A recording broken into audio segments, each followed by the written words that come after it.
les super cartes de Samy. Comme souvent, Samy et Julie accompagnent papa et maman pour faire les courses. Le caddie est plein à craquer.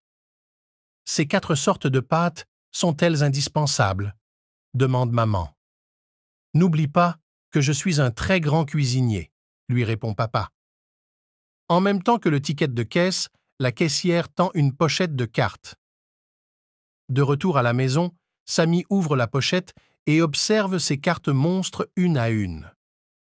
Il faut absolument que Tom voie ça, se dit-il. L'après-midi même, au parc, à peine a-t-il montré ses cartes à Tom que celui-ci, surexcité, sort, à son tour, un énorme paquet de cartes de sa poche. « Génial !» s'écrie Tom. « Tu as le monstre du Loch Ness. Je le cherche depuis une semaine. Je te l'échange contre 4 cartes. » Samy est ravi. Il va pouvoir enrichir sa collection rapidement. Basile, qui les a rejoints, sort, lui aussi, un paquet de cartes de sa poche. Il a 2 Frankenstein trop bien. Les échanges vont bon train.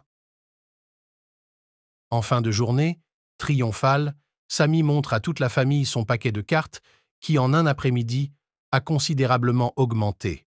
« Est-ce qu'on pourrait retourner faire des courses, demain ?» demande-t-il à papa. « Samy, il me semble que tu as une poésie à finir d'apprendre, » intervient maman. Le lendemain, pendant que Louis récite sa poésie, Samy et Basile ont beau se faire les plus discrets possibles, la maîtresse a un œil de lynx. « Samy et Basile !» explose-t-elle. « Ces cartes sont interdites à l'école. Vous êtes prévenus. La prochaine fois, je les confisque. Ne plus échanger de cartes à l'école, c'est un sacré coup dur. » Heureusement, il y a les vestiaires du football pour continuer à accumuler le plus de cartes possible. Mais Léo, hélas, a échangé son rarissime tigre aux dents de sabre contre une banale chauve-souris géante, pendant que Samy s'est fait chipper son serpent à 1000 têtes contre. Rien du tout. « Ça ne se passera pas comme ça. Retournons au supermarché, » décrète papa.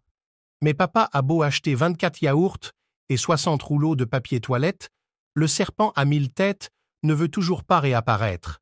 Et évidemment, pas la moindre trace de la carte en or tant convoitée, le grand Yéti des neiges.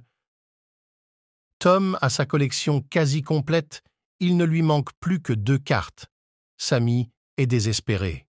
« Cherchons-les sur Internet, » propose papa, et les voilà vissés des heures entières devant l'ordinateur, au grand désespoir de maman, pour tenter de mettre la main sur les cartes miraculeuses.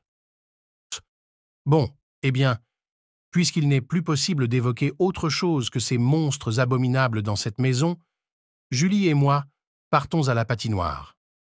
Peut-être y rencontrerons-nous le grand Yéti des neiges, qui sait, dit maman avec un sourire un peu taquin. Au revoir, marmonnent papa et Samy, qui ne daignent même pas détourner le nez de l'écran. En rentrant de la patinoire, maman et Julie croisent Monsieur Raymond de retour du supermarché. « Tiens, Julie, dit-il, on m'a donné ces cartes. Tu les veux ?»« Oh non !» râle maman. « Encore ces maudites cartes. Merci quand même, Monsieur Raymond. » Julie, curieuse, ouvre la pochette.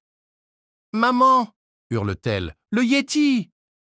En rentrant, papa et Samy sont affalés, visiblement épuisés. « Ouf, il n'en manque plus qu'une, » murmure Samy. « Le Yéti, j'espère ?» le titille Julie. « Évidemment, le Yéti, » confirme Samy. « Je ne le trouverai jamais. » Et là, sortant la carte de derrière son dos et hurlant un abracadabra retentissant, Julie tend à Samy la carte miraculeuse. Samy n'en croit pas ses yeux. La carte en or, là, le grand Yéti. « Qu'est-ce qu'on dit à sa grande sœur chérie ?» demande Julie. « Merci, merci. Et si tu allais également remercier Monsieur Raymond ?» suggère maman. L'histoire rapporte que jamais, au grand jamais, Monsieur Raymond n'a reçu des remerciements aussi chaleureux. Tout ça pour une toute petite carte de rien du tout.